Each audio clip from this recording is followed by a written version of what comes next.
So I just want to talk a little bit about, what can potentially happen when you approach your research without having a clear plan, especially as you start involving more people and there's more perspectives about what the goal of your work is and how you're showing that you've met your goals.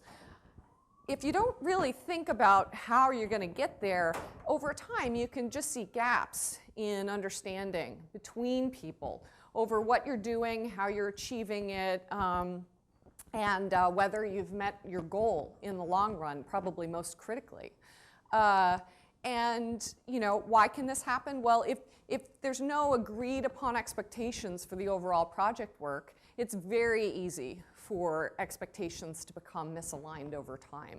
It's very easy for one group to be expecting, oh, well, I thought that you were producing this, and instead you produced this, so I don't know what to do with that, and to have those kinds of misalignments when you don't start with some kind of a clear plan with a clearly identified goal.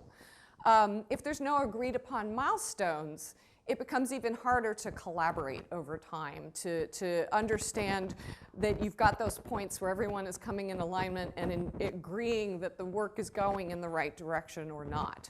And those kinds of things, I think, can lead to a lot of confusion during the execution of projects. And the other thing that can happen very often is something that we call scope creep. So you start off trying to achieve one thing, and then you kind of end up achieving something else that wasn't really the intention for you to lose sight of, but in the middle of doing the work, you start seeing new pieces of information, and without considering it, it can be very tempting to just adjust that plan. And if you don't have some kind of process to keep coming back and looking back to what you tried, said you were trying to do in the beginning to ensure that, this adjustment really still is going to help you keep in line, it can potentially lead you down paths that take you away from what you were trying to achieve.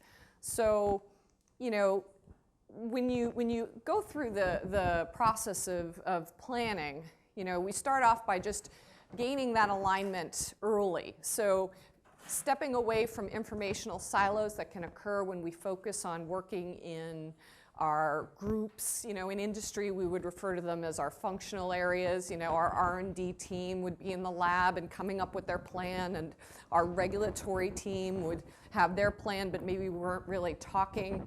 If you break down and strive for meetings across those kinds of collaborative groups that have open discussions, you can very easily confront some of those potential assumptions about the work right at the beginning.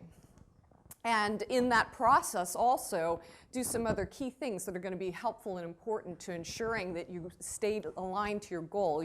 When you bring those groups of people that are collaborating on your projects together, you have an opportunity to sit down and identify who are the stakeholders, who are the people that care about the outcome of this? Do we have them clearly identified?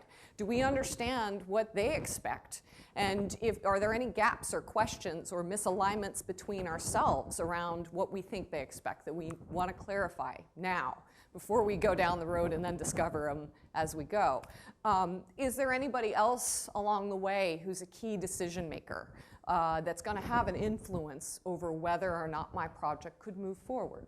They may not be closely involved to your research, but they could be very influential. And just thinking about those people and what they're going to be looking for is going to really influence a lot of the direction of your work. Talking about communication and how, as a team collaborating on something together, you want to communicate.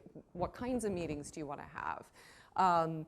Putting those things in place and scheduling them before the work starts taking over and making it harder to find the time to get together is also key. And then coming together and really laying out all of the elements that everybody needs to identify, and ensure that you have all the resources, or if you don't, that you are working on ways to either get the resources or adjust your plans. As well as just having that ongoing review of what information have we learned so that you can identify when adjustments need to be made and why.